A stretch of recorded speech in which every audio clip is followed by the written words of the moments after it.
Bismillahirrahmanirrahim. Donc, on continue donc la série des vidéos de révision des phénomènes géologiques accompagnant l'orogenèse et leur relation avec la tectonique des plaques. La dernière unité, l'unité 6 qui concerne donc les deuxièmes bacs SVT et PC. Donc, je continue donc avec ce renforcement. Aujourd'hui, donc, je vais parler donc de la notion de plaque. La notion de plaque et la tectonique des plaques. Donc ça, c'est une révision avant d'entrer dans les leçons de cette unité. Donc l'unité 6, je relis les phénomènes géologiques accompagnant l'orogenèse, c'est-à-dire la formation des chaînes de montagne, et leur relation avec la tectonique des plaques. Notion, donc la vidéo numéro 2 rappelle de quelques acquisitions, donc au niveau du collège bien sûr. Notion de plaque et de tectonique des plaques. Donc le schéma 1 ci-dessous, donc le voilà, donc vous avez le schéma 1, représente les plaques terrestres principales. Donc, et le schéma 2, voilà, les schémas ici, 2, donc petit a, petit b, petit c, d'accord, représente les limites entre les zones de limite, bien sûr, entre ces plaques. Alors, les questions au travail à faire: définir la notion de plaque, la dorsale médio-océanique. Deuxième question, définir le mécanisme du mouvement des plaques. Troisièmement, définir les phénomènes suivants: la subduction, l'obduction, la collision.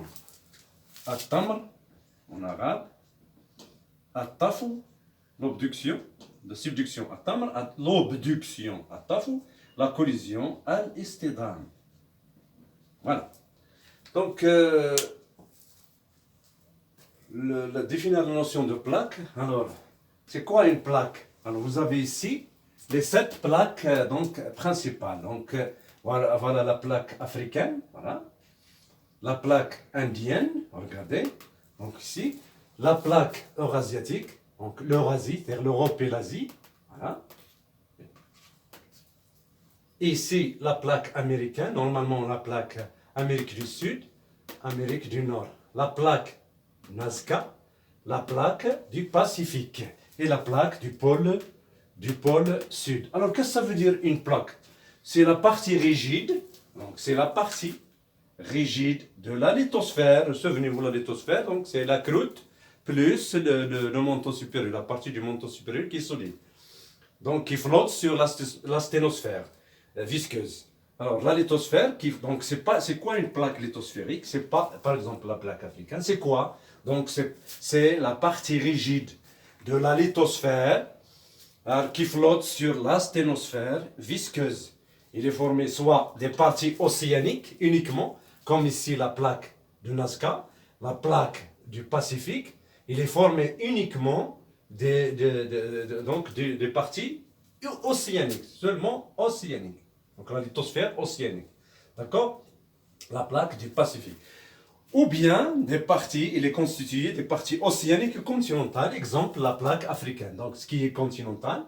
Et ici, donc, l'océan Atlantique, l'ouest de l'Afrique, donc, vous avez donc la partie, donc cette partie, elle est océanique. Donc une plaque lithosphérique, elle peut être formée soit des parties océaniques uniquement, comme la plaque de Nazca ici, à l'ouest donc de l'Amérique du Sud ici, c'est l'Amérique du Nord, là. Ou bien, notre exemple, la plaque du Pacifique, c'est une plaque formée uniquement de la lithosphère océanique, c'est-à-dire la partie océanique. La plaque africaine ici, elle est formée donc d'une partie continentale et des parties qui sont océaniques. Donc voilà la définition, je récapitule. C'est quoi la lithosphère? La plaque lithosphérique, c'est la partie rigide de la lithosphère qui flotte sur la sténosphère visqueuse. Il est formé soit des parties océaniques uniquement ou des parties océaniques et continentales. D'accord? Alors, ces plaques, ils sont limités par des marges actives. Les hawamish nashita. Comme, quelles sont les dorsales océaniques. Les dorsales océaniques, donc en bleu ici, c'est traits. Donc, voilà. Donc, ces plaques, ils sont limitées par des dorsales océaniques. Le trait ici. Le trait en bleu. D'accord? Donc ça, c'est une limite, c'est une marge active, donc les dorsales océaniques. Les zones de subduction matérialisées par ce triangle bleu. Donc vous avez ici donc, des zones de subduction. Donc ça, c'est une limite, c'est une marge aussi active. Donc c'est une limite des zones de subduction. Et il y a un autre type de limite, donc les failles transformantes. Les failles transformantes, ils sont matérialisées ici par les pointils, les points. Voilà, vous avez. Et qu'est-ce qu'une faille transformante? C'est une faille, donc au niveau, vous avez la dorsale ici, et vous avez ici des failles.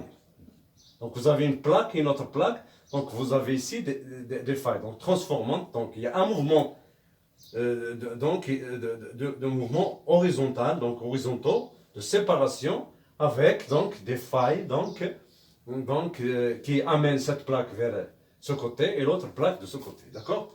Donc ça, ce sont des failles transformantes. Transforment le mouvement. Donc, voilà ici. Donc vous avez, donc ça, ce sont des limites qu'on appelle les failles transformantes. Il y a aussi les zones appelées zones de collision. Alors, les zones de collision, c'est par exemple entre l'Afrique, donc vous avez ici à l'Europe, entre l'Afrique et l'Europe, et vous avez ici entre l'Inde, ici vous avez l'Inde, et ici l'Asie, hein? Donc vous avez ici la chaîne de l'Himalaya. Donc ici ce sont des zones donc, matérialisées ici par les tirés ici. Ce sont des zones de collision. D'accord? Donc la définition de ça, c'est pour la définition de la plaque bien sûr. La dorsale océanique, c'est quoi la dorsale océanique? La dorsale océanique ici, c'est quoi? C'est une chaîne de montagnes volcaniques qui traverse le milieu de la majorité des océans. En son centre se situe le rift, au niveau duquel se renouvelle la lithosphère océanique en continu. Donc c'est une zone d'éloignement des deux plaques. Voilà, ici, voilà les flèches. Donc déplacement, le mouvement. Voilà, donc la dorsale océanique, c'est une chaîne de montagnes volcaniques qui traverse le milieu des océans. Voilà, le milieu des océans et de la majorité des océans. Hein. Et en son centre se trouve donc le rift. Hein, le rift, et le rift au niveau duquel se renouvelle la lithosphère océanique en continu. C'est une zone d'éloignement de deux plaques. Alors l'éloignement, il est estimé avec une vitesse donc mesurable bien sûr. Donc pour la ride médio-atlantique qui sont entre la plaque africaine et l'Amérique du Sud, donc vous avez donc la vitesse c'est 2 cm par an. Et il peut atteindre donc 10 cm par an pour la ride pacifique. La ride pacifique. D'accord? Ça, c'est ce que vous devez savoir, donc la définition. On a défini ce que c'est que la plaque lithosphérique, ce que c'est que la dorsale océanique. Donc, définir, troisièmement, les phénomènes suivants. La subduction. Donc, c'est quoi la subduction? Donc, regardez ici. Le schéma A, je vais parler d'aride. Donc, la ride médio-océanique, c'est une chaîne de montagnes volcaniques au milieu de laquelle, donc, qui traverse donc les milieux des océans, au milieu de laquelle il y a le rift. Et au niveau du rift, il y a renouvellement de la lithosphère océanique. Souvenez-vous du complexe ophiolitique, les péridotites, les gabbros, les dolérites, les basaltes en coussin et les sédiments marins. Donc vous avez ici donc, ce qu'on appelle donc, le renouvellement au niveau des dorsales. Donc c'est une zone d'éloignement entre deux plaques. Ici, vous avez une plaque.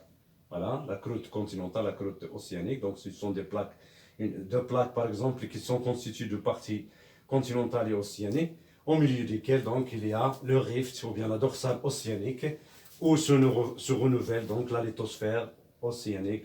On va parler de ça après. D'accord? Alors, la zone, donc, définir ce que c'est que la subduction. C'est quoi la subduction? Alors, c'est quoi donc la subduction? Donc, c'est l'enfoncement de la lithosphère océanique à forte densité. Vous avez ici donc la lithosphère océanique, faite de la croûte de, donc c'est la croûte océanique, ici le manteau supérieur, donc c'est la lithosphère. Donc vous avez la lithosphère océanique qui s'enfonce sous donc la plaque la lithosphère continentale, moins légère. Donc ici, elle est plus dense. Donc il s'enfonce au niveau de ce qu'on appelle les fosses de subduction. Les fosses qu'on va éclaircir après. Les fosses de subduction, voilà. Au niveau de la fosse de subduction, donc il y a enfoncement de la lithosphère, donc plus dense, sous la lithosphère continentale, donc la croûte continentale, le manteau supérieur, voilà. Donc ça, c'est le phénomène de subduction. C'est l'enfoncement de la lithosphère océanique à forte densité sous la lithosphère continentale, moins dense, d'accord? Très bien. Alors, le deuxième terme donc, scientifique, l'obduction, à Tafou. Donc, il arrive parfois que dans certaines conditions, hein, il se peut que la lithosphère océanique donc, chevauche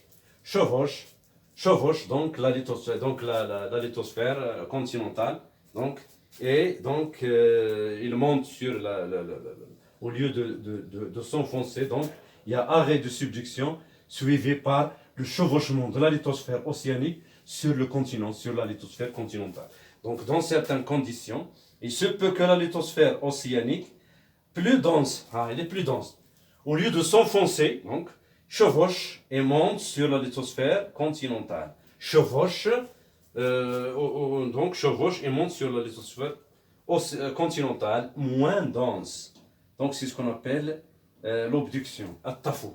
D'ailleurs, on va détailler donc la chaîne d'obduction après. Donc on va détailler les chaînes, on va détailler ça. Ça, c'est une révision seulement des termes scientifiques qu'il faut connaître pour ce chapitre. D'accord? Alors, le phénomène de collision. Alors, c'est quoi la collision? Donc, vous avez ici une plaque, une autre plaque, donc une autre plaque, donc ici. Donc, vous avez une plaque, vous avez subduction. Alors, la subduction, on suppose que cette plaque par exemple, est lithosphérique, donc la lithosphère océanique s'attache à une autre plaque ici, par exemple. D'accord? Donc, subduction, puis lorsque la lithosphère océanique se termine au niveau de la fosse océanique, donc il y a arrêt de ce qu'on appelle donc arrêt de la subduction, donc continue, les contraintes tectoniques continuent, il y a collision entre deux plaques. Voilà. Alors la collision, il peut y avoir donc entre les deux continents donc les vestiges, les restes donc de la lithosphère océanique. Donc prisonnière entre les deux plaques. Ça, ce sont les appelle les chaînes de collision. Une chaîne de collision, il peut être suivi,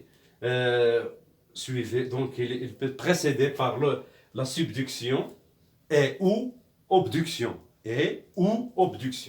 C'est-à-dire, il se peut y avoir obduction ou non, ou bien seulement subduction, collision. D'accord? Donc, je récapitule. Lorsque la lithosphère océanique se termine, la lithosphère océanique des deux continents par exemple ici, d'accord, se termine au niveau de la zone de subduction. Alors, les deux continents s'affrontent, on parle de collision. Donc, je récapitule ça. Donc, vous avez donc, qu'est-ce que c'est qu'une plaque lithosphérique? C'est la partie rigide de la lithosphère qui flotte sur la sténosphère visqueuse. Il est formé soit des parties océaniques uniquement ou des parties océaniques et continentales. Ces plaques sont limitées par des marges actives, les dorsales océaniques, les zones de subduction, les failles transformantes ici. D'accord?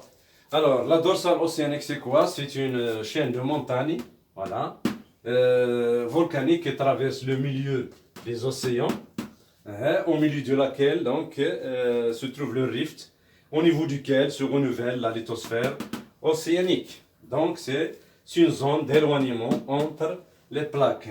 La vitesse d'éloignement, et on peut la mesurer donc par le GPS. Donc 2 cm par an entre la plaque africaine, l'Amérique du Sud par exemple. La plaque passe la ride médio-océanique, donc la vitesse d'expansion, c'est à peu près 10 cm par an. D'accord? C'est quoi le mouvement des plaques? Le mouvement de plaques, c'est la tectonique des plaques. Donc c'est la tectonique des plaques, soit par éloignement, soit vous avez des éloignements au niveau du dorsal océanique, soit vous avez des rapprochements Exemple, la plaque africaine avec la plaque eurasienne. Ils s'approchent. Donc, la plaque de Nazca aussi s'approche donc de la plaque du Sud-Amérique. D'accord? Donc, alors ce rapprochement, donc, voilà, donc soit éloignement, soit rapprochement. Et qui dit rapprochement, donc il va donner naissance aux chaînes, aux différentes chaînes de montagne. Vous avez les chaînes de subduction, les chaînes d'abduction, les chaînes de collision qu'on va détailler après. La subduction, c'est l'enfoncement de la lithosphère océanique plus dense sous la lithosphère continentale plus légère. D'accord? L'abduction, dans certaines conditions, donc, il se peut que la lithosphère océanique plus dense chevauche et monte sur la lithosphère continentale moins dense. C'est ce qu'on appelle l'abduction. Pour le phénomène de collision, alors la collision, c'est l'affrontement entre deux plaques.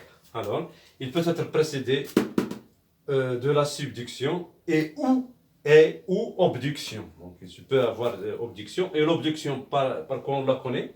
Par l'emprisonnement de la lithosphère océanique entre les deux conditions, c'est-à-dire le complexe ophiolitique entre les deux plaques.